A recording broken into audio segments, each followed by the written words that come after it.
Black funders of St. Louis. We are a local giving circle. Our members are Black people from all walks of life who agree to make an annual contribution of $300 or more, which is then pooled together with donations from non-members and allies of racial equity to award grants to Black-led nonprofits in St. Louis every year. Since 2017, we have awarded more than $10,000 to local organizations.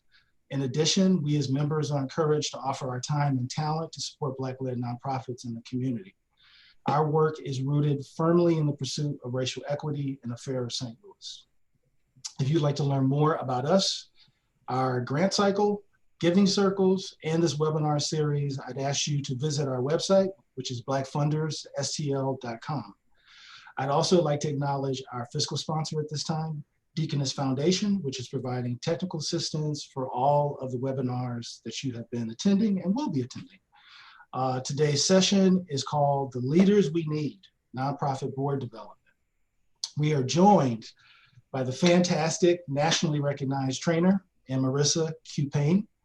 Marissa is a master facilitator, organizational change consultant, and love and leadership coach. She is hopelessly addicted to helping others. She is certified to administer leadership, team, and workplace assessments, and has additional certifications in governance training, which we'll be dealing with today, social and emotional intelligence, and change management, which we'll also be talking about a little today.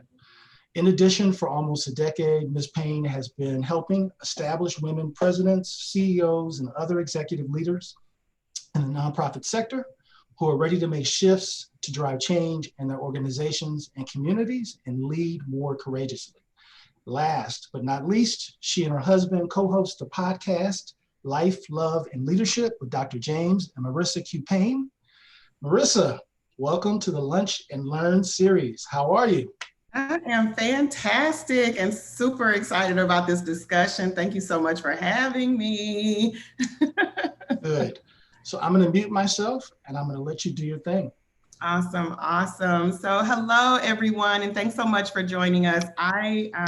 As Brandon mentioned, I have a diverse interest, as you can tell, but I must say that boards of directors and governance, particularly in an equity space, is one of my favorite topics. So I'm super, super excited to be sharing with you. I will tell you right now that I need you to engage with me and talk back to me. I'm excited to answer your questions. And so by all means, as we sort of dig into the content, be ready to ask me questions, because that energizes me and really helps me be more effective. I am going to share my screen and we are going to jump in. Let's see, give me 1 second. There we go. I did want to just provide a little context. I like to do that because I have a bias, right? So you know a little bit more about my background and where I'm coming from on this topic. I have a very diverse career. I sort of started in corporate America, and during that time, I was an avid volunteer. I was a crisis hotline worker and a guardian ad litem, and I served on a number of different boards and advisory committees. And I really decided that that side of the world was the world that I really wanted to make my career. And so I shifted from corporate to the nonprofit sector. I got a master's degree in social work with the intention of leading nonprofit organizations, which I did for probably about 10 to 12 years or so, working in program development and design, community relations, and ultimately serving as an executive director of a few nonprofits before starting my consulting firm and focusing on organizational change. I was really, really fascinated by how organizations shifted, how they navigated change, and the role that leadership played in that space. After about 8 years now of working as a consultant and working with all types of organizations, both locally, regionally, and nationally, I have sort of, I would say, gathered quite a bit of observation about organizations, those who serve Black communities in particular. And really today just wanted to have a conversation about those observations and what I see as barriers to effectiveness in that space. We are our consulting firm, Pain Free Consulting, which is really in the midst of a shift from that brand to sort of the Marissa Q. Payne International brand, specifically because of a lot of the observation that I've had in seeing ineffective work, right, in communities at the helm of nonprofits. So there's a soapbox, right, about boards and their relevance in nonprofit organizations. And whether or not the law of the land, which originally established why we need a board for the nonprofit corporation type in the first place, is that model even still relevant? Because I have worked with a lot of executives, a lot of CEOs that, can we just be honest, hate their boards, right? Or the board is the bane of their existence, or they dread their board meetings, or they're so frustrated that the board isn't pulling their weight. And, you know, so really it's like, what is the purpose of this board in the first place? And having done that, right, getting phone calls to say, can you come train our board, right? Do a 1 to 2 hour workshop, which really doesn't solve the problem, but in hopes that somebody will get jazzed and it will shift the whole culture, was an unrealistic expectation. And so our firm is beginning to shift, right, from a transactional approach to really transformational. And instead of just working on one-offs, right, based on the request, that we're really interested in working deeper with organizations to truly, truly shift organizational cultures from the board. And I don't say from the top down, I really say just from the different roles within an organization, because can we be honest, the board of directors is not the top of an organization in an equity-centered model. That's a point right there, that the board of directors plays a role just like the executive does, the staff does, the clients do, the participants do, the funder does, other service providers do. There's this interlocking circle of folks who actually impact whether or not you're going to have impact, right, on the social problem that you're established to address. And so if you're coming into this work with the idea or the notion that the board is the top, you're challenged already. And so we are shifting, and that's really kind of the heartbeat of what I want to talk about today, is sort of what has been getting in the way in terms of governance that we can really change and shift to get greater impact from our organizations and greater impact for our communities. So when it's done well, providing leadership as a nonprofit director can be one of the most powerful ways, I say powerful, to support and impact Black communities. Why do you say that, Marissa? Well, you get the opportunity to go deeper into the social problems that are plaguing communities, right? Really, really, if you're doing it effectively, you are paying attention to what's happening and really wrestling with the tensions of available solutions, right? We're not doing just business as usual. We're not just doing it because it's the way it's always been done. We're actually having conversation, right? From my vantage point, I'm like, move the stupid boardroom table, right? Let's get away from the table and get into the community. Like, let's meet in a circle with just chairs. Let's meet in the spaces where our program is designed to serve, right? Get out of the ivory tower, so to speak, and actually wrestle with the tension so that we are aware of the impact and what we're really doing and whether or not it's making a hill of being a difference to begin with. right? As a nonprofit director, you get to rally resources, right? When you've done that work, you've researched the problem, you've wrestled with the tensions, you've designed with the participant in mind. You can rally resources, be an advocate, be an ambassador for good, and ensure, right, evaluate that it's done in an equitable and just way. That's amazing, right? That's amazing. How many of you put it in the chat? Just talk back to me by chat, because that's the best way we can do it. Just let me know if that's how your board is impacting the organization at this time. Let me know if that's how you're impacting. And if it's not, let me know what you think is the greatest barrier to that. Let me know if that's the greatest barrier, right? So let me know, yes, this is how our board is currently impacting, or no, not yet. And what's getting in the way? I want to give you a minute to respond to that. What is getting in the way? I see that. I see some questions coming in already. Thank you. But that's why I love boards, right? So let's talk about when it doesn't happen. Well, I'll give you guys a chance. I see some comments, not yet, not really. Boards can stretch a little bit. Yep, I see you all. Thank you.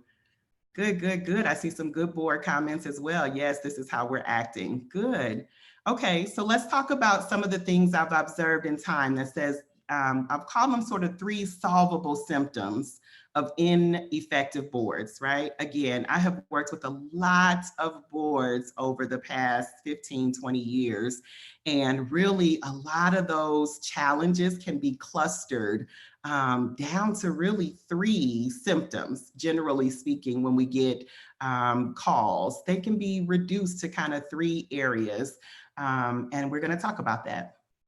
So the first one is going through the motions, right? Going through the motions. And that is a little bit of a play on words. So again, share with me in the chat, how many of you use Robert's Rule of Order as the rule of order for your board of directors? Just type a 1 if you use Robert's rules. 1, 1, 1. Yep. I see several ones coming in. Anybody don't not use that or use something different, you can give me a 0. I see somebody saying the board resisted. Yes. Right? So going through the motions, I move, so moved, etc. One of the things we notice is that oftentimes, right, boards, particularly for long-standing, long-tenured organizations, and even newer organizations, at the risk of just sort of knowing that there's a legal obligation, we just do things because we've been doing things. And accepting Robert's rules, for example, who knows who Robert is, right? Did you know that they're on the 11th edition, and it's like over 600 pages in that edition? Generally speaking, for most organizations, Robert's rules, one, doesn't necessarily apply in terms of really strong decision-making. And generally speaking, the board is not trained, the officers aren't trained, the executive isn't trained. And so we sort of just know that there's some formality to how we're supposed to do this, and we just go along to get along. And that can happen at the committee structure level. It can happen in so many ways, right? We just sort of go through the motions because this is the way we've been doing it, and this is the way it's been done, and it's not necessarily really serving the organization. Of course, there are legal responsibilities, right? Lots of them. There's laws and statutes, bylaws, and things of that nature that actually dictate how the board has to be structured. But beyond that, you know, a lot of times we just sort of go through the motions beyond that and just do it the way it's been done without ever reinventing. I see that someone says, who is Robert anyway? Isn't he dead? Exactly. No disrespect to his last name is Robert. I can't even think of his first name at the moment. But it's from the 1800s, right? So yes, if we are just taking on these ideals and principles, right, it's time to reevaluate.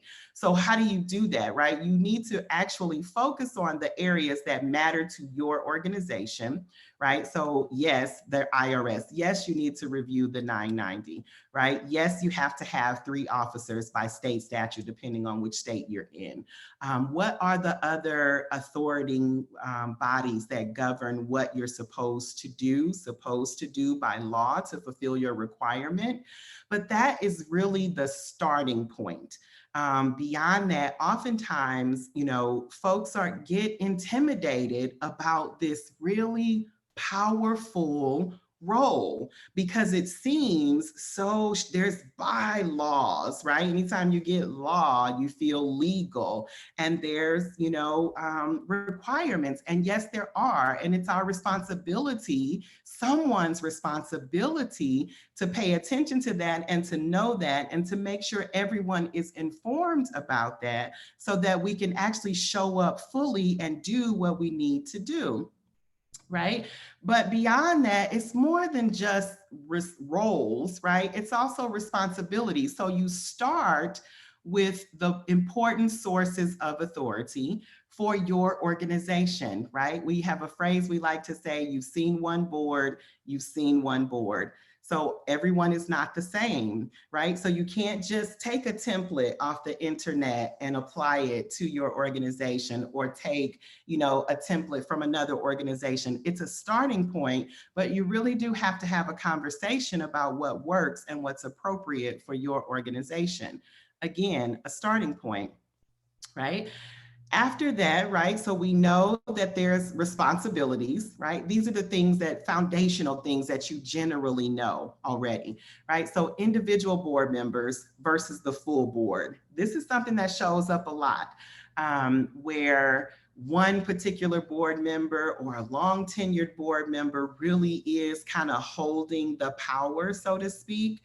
But generally speaking, not generally speaking, literally, individual board members are just that, right? You as an individual board member have the duty of care, loyalty, and obedience that you hear about so much, right? That you don't show up with conflict of interest, that you put in reasonable care, you read your information, you ask good questions, and you follow the law. That's an individual board member's responsibility. And you have one vote, right? One vote when it's bringing issues to the organization, but ultimately it's the board, right, as an entity that actually is making the decisions on behalf of the organization. So individual board members influence and contribute to conversation, that's where you want diversity, right? Not just race, gender, but diversity in thought, diversity in perspective,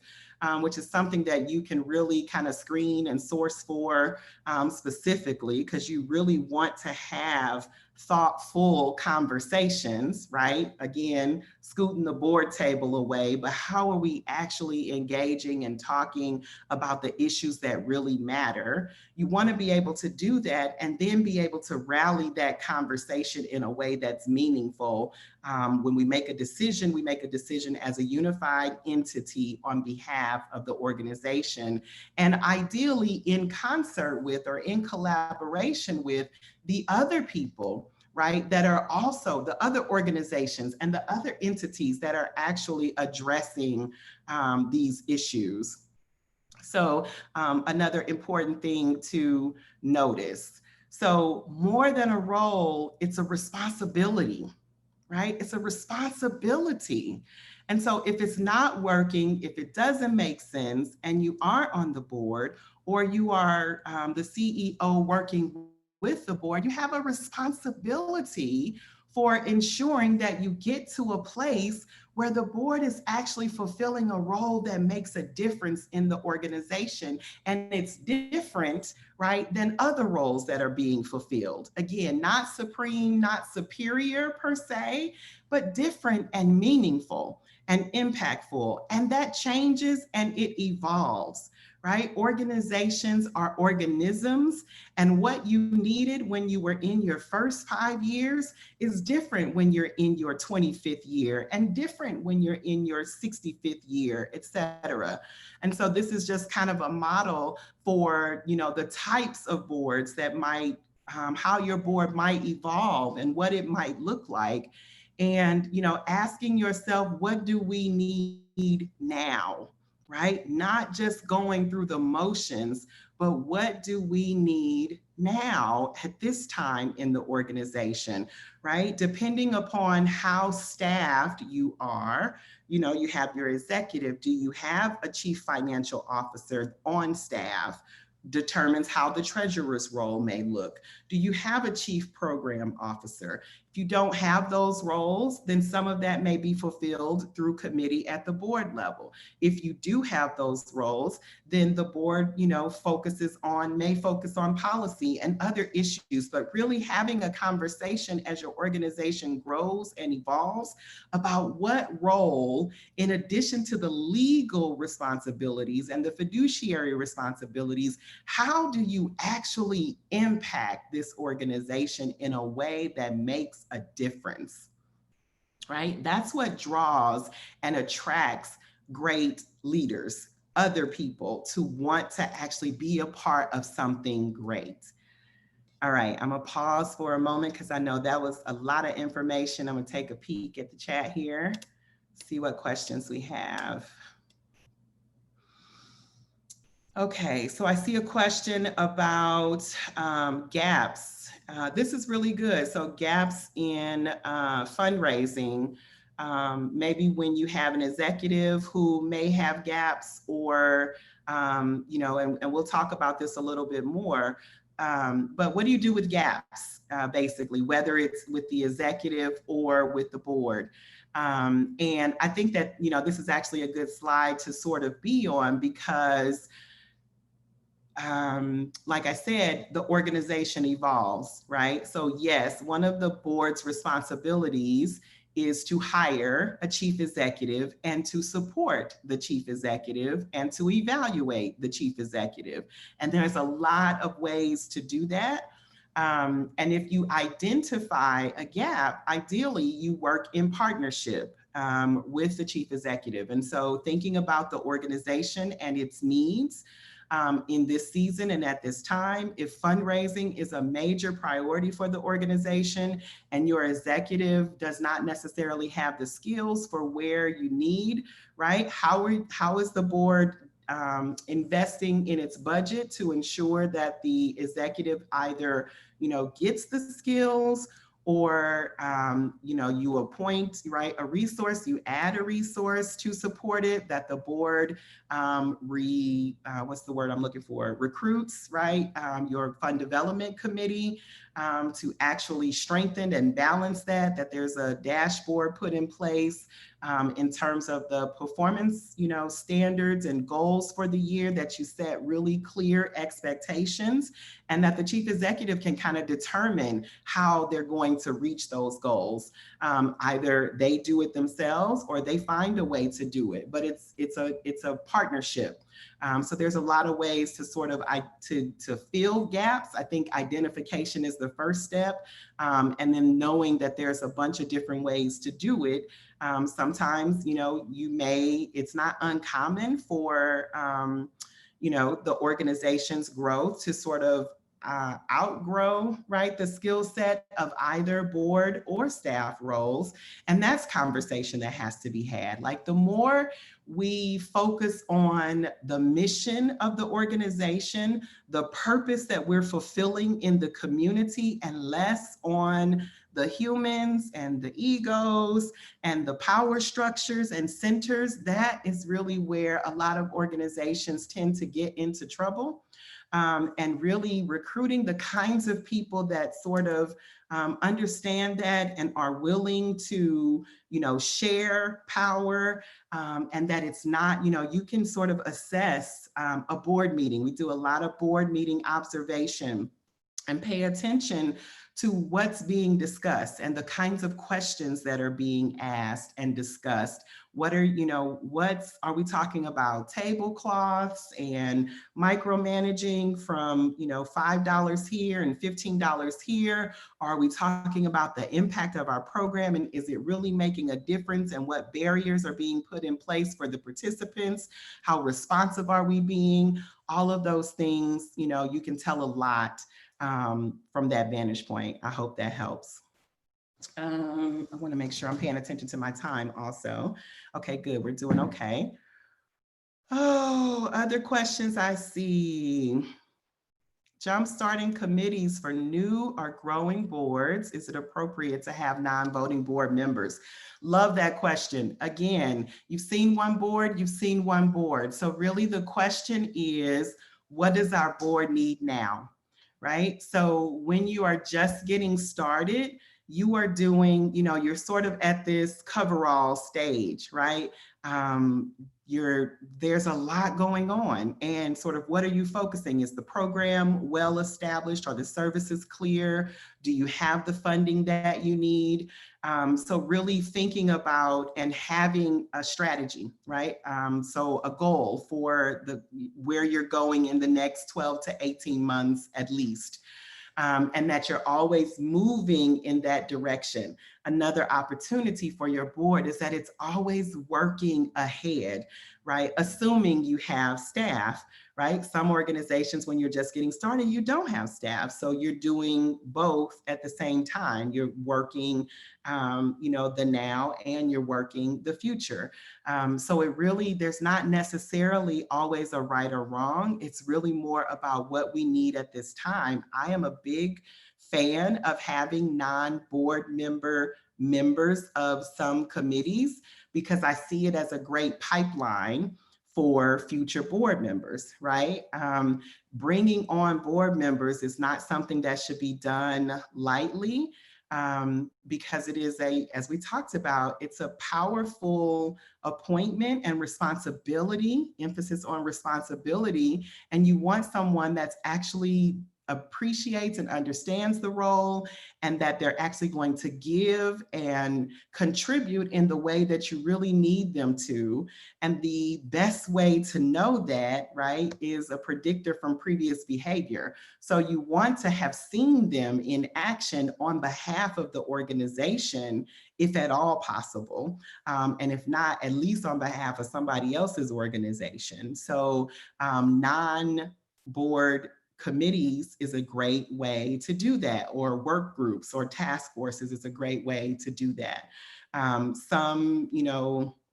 So for example, your governance committee, which is usually responsible for kind of nominating, usually you don't have non-board members on that committee, but you could, right? Again, if we get rid of kind of the white supremacist foundational views about how this is supposed to be structured and how power is supposed to be distributed, we can really free ourselves to being responsive to our mission.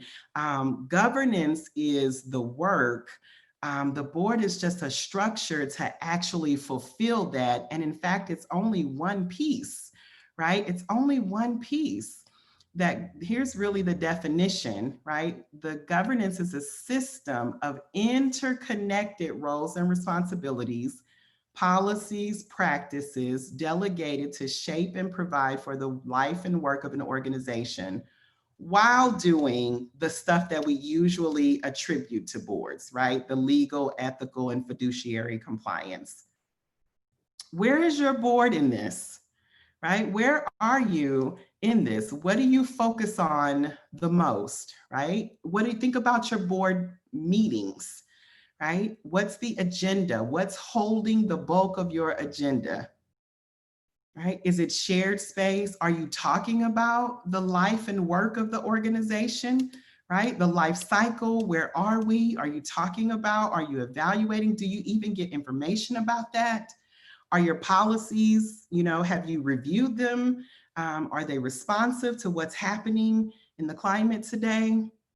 Who else is informing your decisions, right? It's interconnected. Do you know what other service providers are doing? Do you know what gap you're filling, right? And how effectively you're doing that?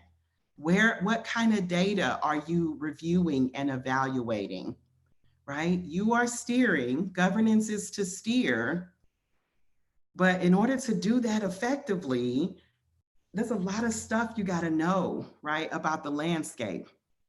So, how is that happening? How is that happening?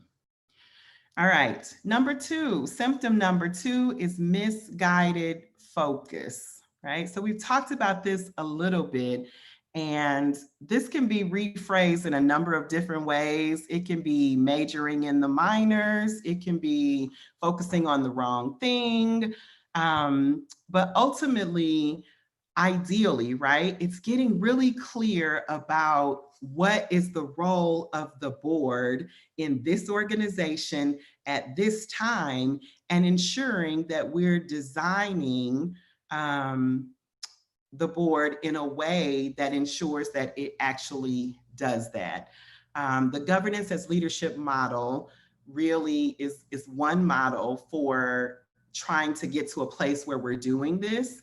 That, like we talked about, that fiduciary legal responsibility is one portion. Strategic, right? Where are we headed? What's the long-term kind of goals and strategies is a second part. And then the piece that is often less focused on, right, is the generative. Are we going to get into this area or aren't we, and why, right? I was just talking with an organization last week about whether or not, they would make a stance on Black Lives Matter, believe it or not, but that happens. And there were many in the organization, a philanthropic organization, that did not want to do that. And so there was, that was an important moment, right, in society that needed to be discussed and was really raised as an organizational issue. And this is an organization that has DEI as a priority, and yet we're having a conversation about whether or not we will say Black Lives Matter. Generative conversation. And if we do, and if we don't, and what are the consequences there are, right? Sometimes this comes in fundraising, who we take money from, who we don't take money from, what's our position there. So yes, I'm looking at a question here. Okay, we'll get to that. Exactly, engaging board members. And so actually, this is a way, right, to whether or not leaders want to serve on your board depends greatly on impact, right? And what is the board actually doing?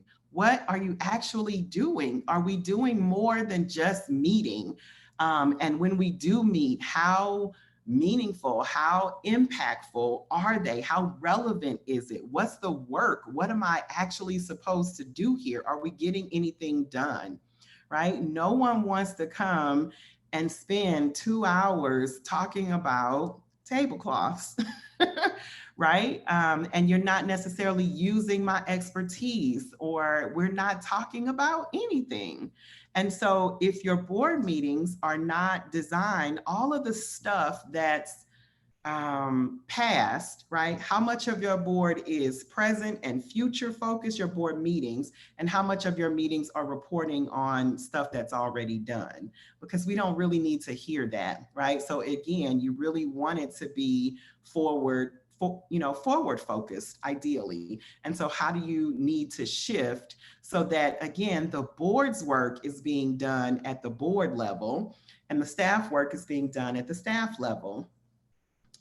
So when you think about the gears of whose role is it, it's everybody's role, right? Emphasis on the word role, and each person has a different component of that. As an individual board member, if you're a member of an ineffective board, you have a role, right? And a responsibility to speak up, to challenge yourself as a board to say, hey, this, I've noticed that we've done this. Is it possible for us to do this? Hey, I'm really feeling like I'm going unutilized. Is there something more that I can do? Right? As CEO and board president, right, you have a responsibility. The CEO, the executive director, has a huge responsibility in ensuring that the board is aware of things and the matters that are most pressing. The board president really navigates the life of the board and board members. If you're noticing board members that aren't attending or that aren't engaged, having those conversations, right? And then the full board, the work of that board, the health of the board usually rests with a governance committee. Used to be nominating committees. We're really shifting to governance so that it's more than just getting people on the board and then the responsibility is done. No, how are we actually engaging our board members, right? And that cultivation process, to answer your question, Gregory, it really is like a full cycle of engaging and sort of onboarding board prospects, right? So you begin with the cultivation, and everyone that you're interested in, right? They go from sort of cultivation to really application or prospect, but everyone that you're cultivating may or may not go to application or to engagement.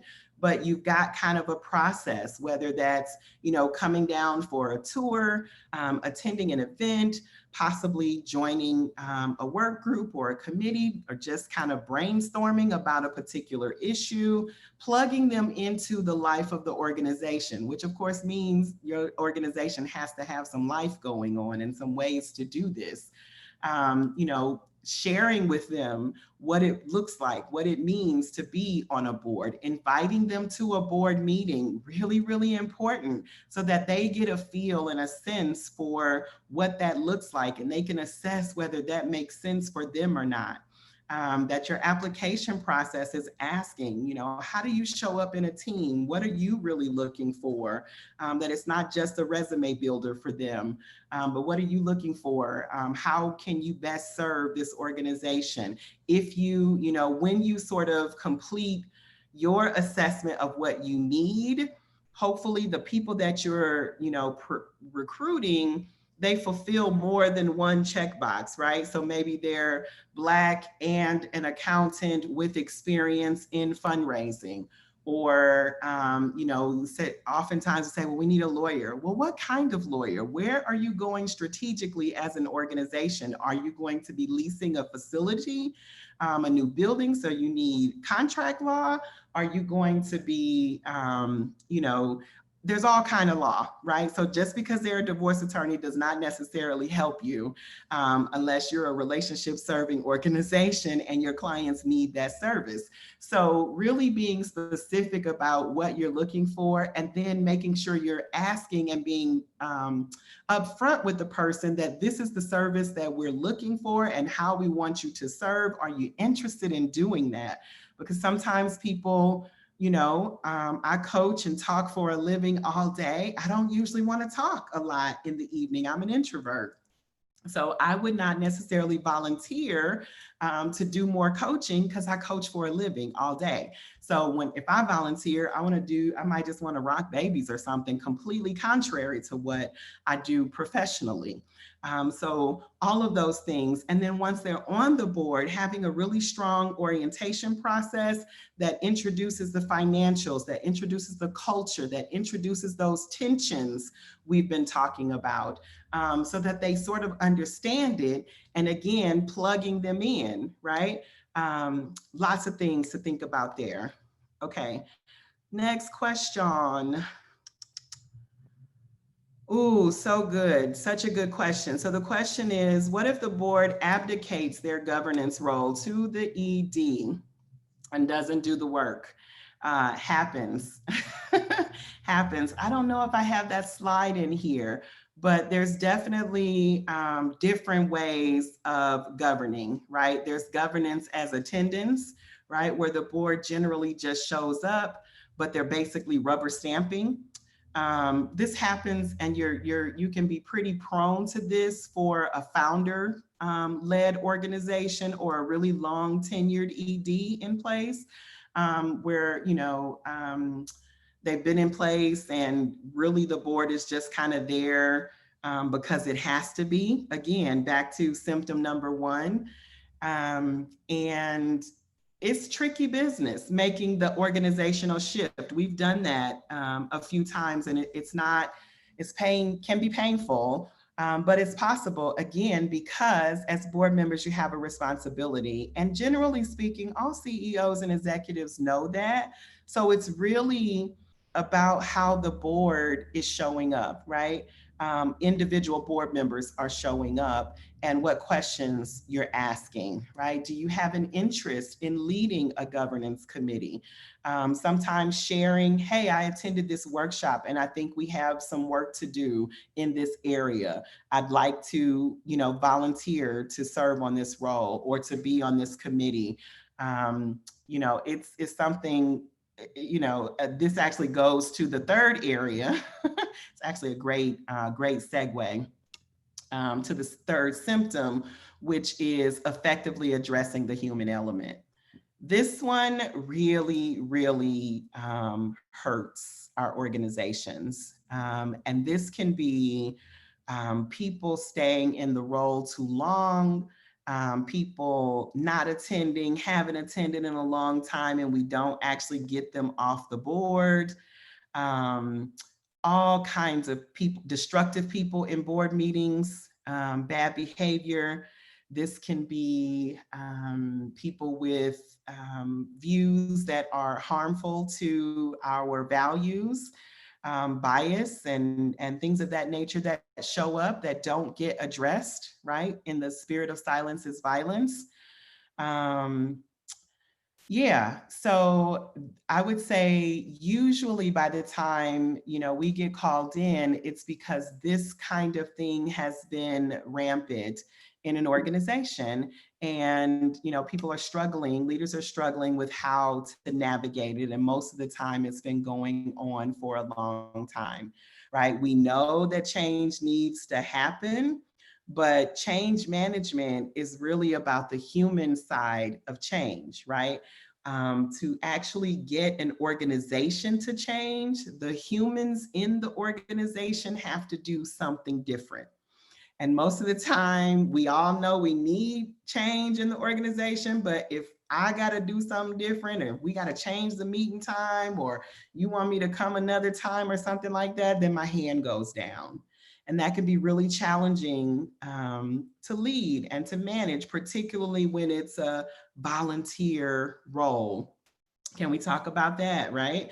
It's not so much volunteer, it's a responsibility. It's a legal responsibility to represent to the public. It's like almost like public office. It really is, because you are elected to represent to the public that in exchange for their charitable gift and exemption from taxes, that this organization is being that the resources are being well managed, that we're doing this work in a equitable, just, fair way that actually fulfills the mission.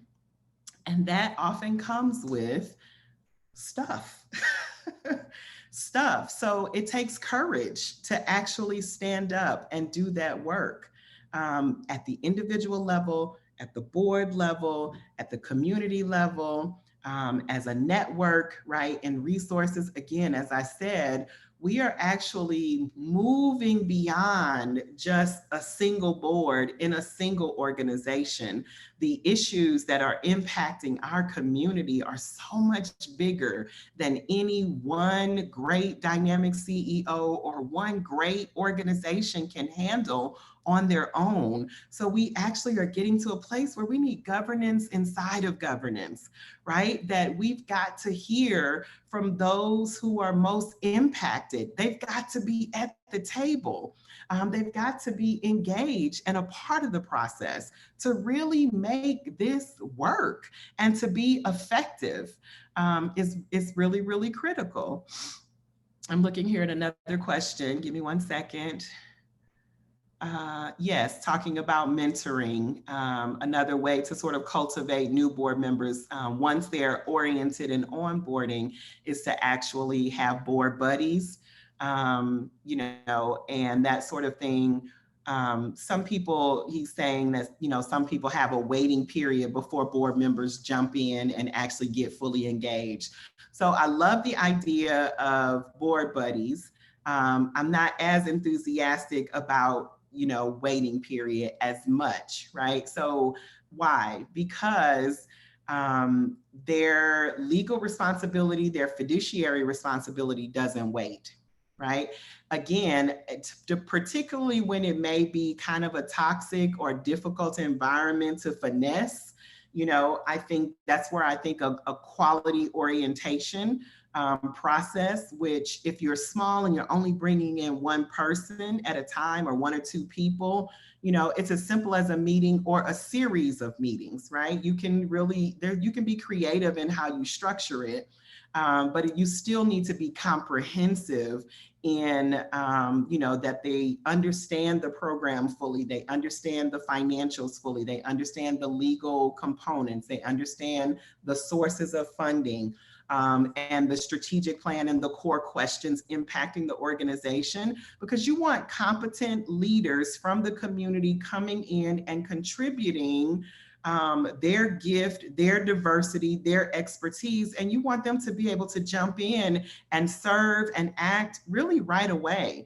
Like if you're recruiting solid folks, right, and you're able to do that because you have done the work to actually ensure your board is relevant, that it's fulfilling its role, that it's not just going through the motions, right? And that you are intentional about addressing chronic people stuff, right? Then there's no reason why I can't come in and have a direct impact. That's why you recruited them in the first place. So I don't necessarily love waiting because you want great people and you've got them. So put them to work right away, I say, because usually there's a term limit and a time limit. So yeah, I think, so there's a question around equity and the power imbalances. So let me see this. How it can be addressed that serve Black people, but may have key white people in board positions or executive leadership roles. Yeah, I think we didn't actually get to that because I'm as well as I would have liked to. And I'll just leave this up for your reference because we talked about the board building cycle. But when it comes to, again, it goes back to the notion of responsibility. Whether you are Black or white, right? I have been and I have worked with, I've been a Black CEO leading a Black organization run by an almost exclusively white board. I've been a Black CEO leading a Black organization run and led by a Black, almost exclusively Black board. And several combinations as an interim CEO in between. The dynamics can be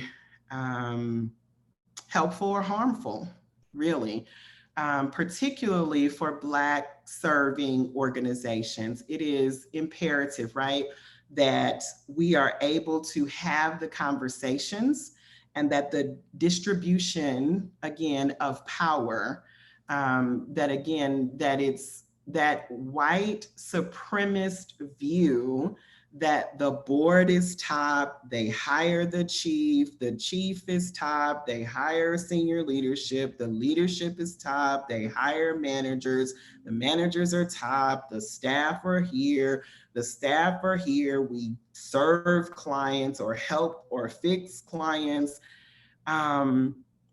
It's not the way the world works, right? You could actually significantly invert that whole system and turn it on its head, and we should.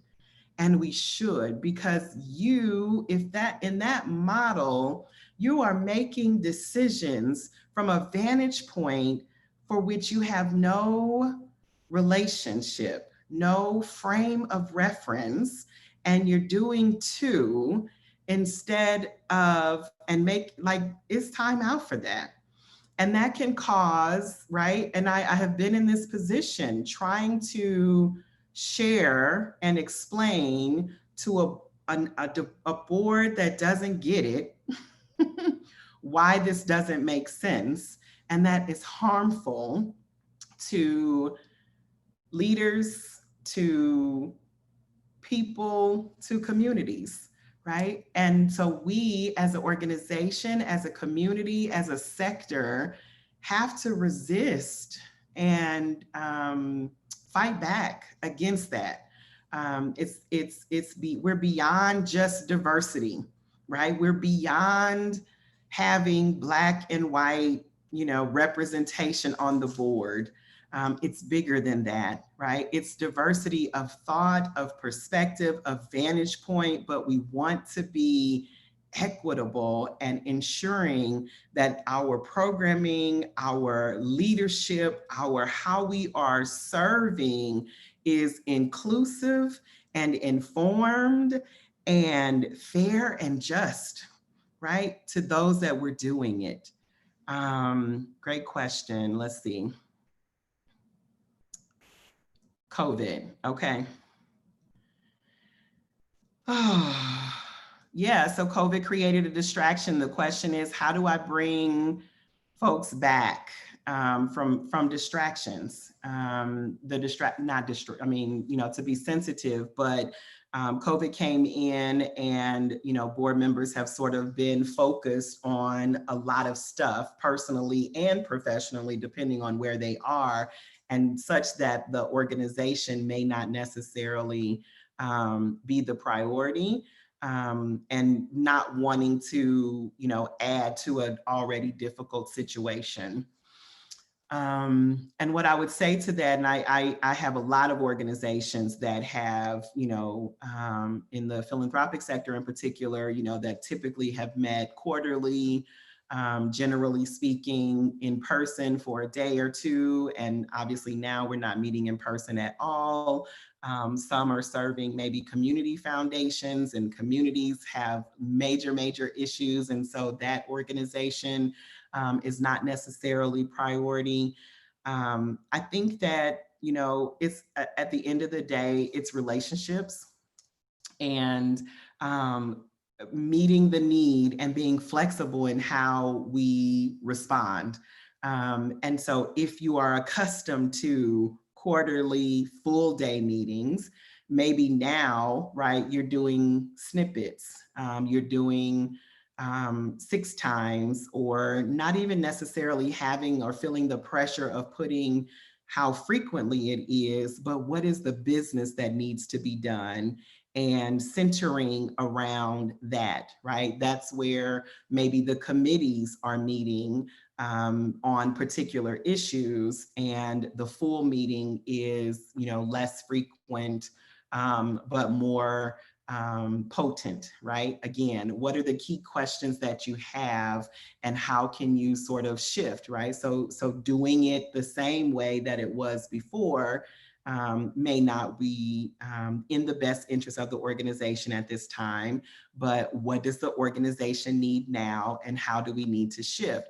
Having a one-on-one conversation with your board chair about it, and then having your board chair reach out and have a conversation with the full board. Sometimes picking up the good old-fashioned telephone, email. Ooh, oh my gosh, right? So many emails and information overload. It's not always that people are intentionally being non-responsive. It's just a lot of information coming at us. And so being able to just kind of pick up the phone sometimes to connect and even share, hey, I'm having difficulty getting us back together. When do you think your calendar will be clear? Do you need a pause, right? Those kinds of conversations, and really just having them directly and addressing them directly is really helpful, I would say, in the interest of the organization. All right.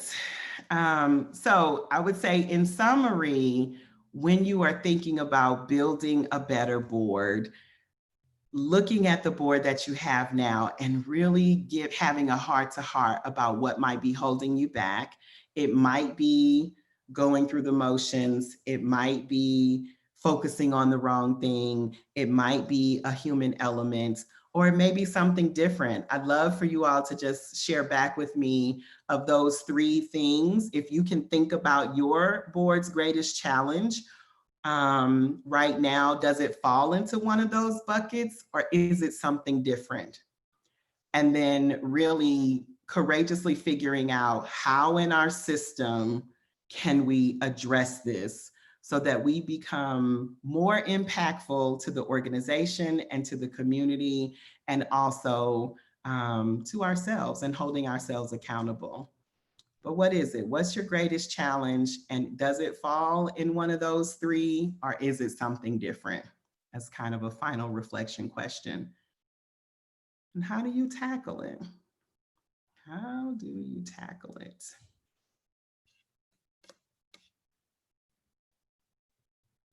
I see someone saying all three. Got it. It's doable though. I think the good thing about it is that why I said it was solvable symptoms, right? I often say you have to name it to tame it.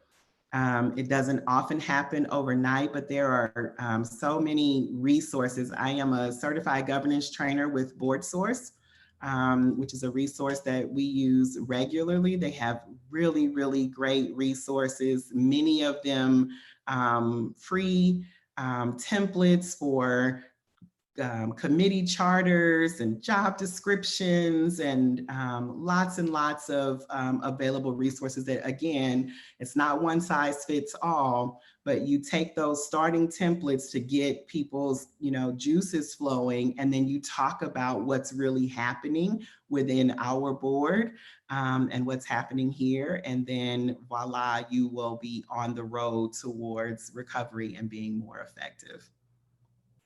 Yes, yes. How much time is spent on the present versus the future? Good, good, good. Thank you all for talking to me. I feel so lonely when I don't have to get the chance to interact. Got it. I see most people saying that there's useful in all three, maybe starting with one. Yeah, definitely don't try to tackle it all. You can also kind of prioritize. And again, work in concert with your governance committee or your executive committee, or if it's just you and the board chair, the two of you can tackle it, or if it's just the executive committee, right? But you can start somewhere. It's all doable. Thank you all. Brandon's back.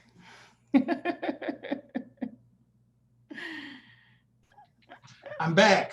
I am back. So I want to thank you, Marissa. This was fantastic.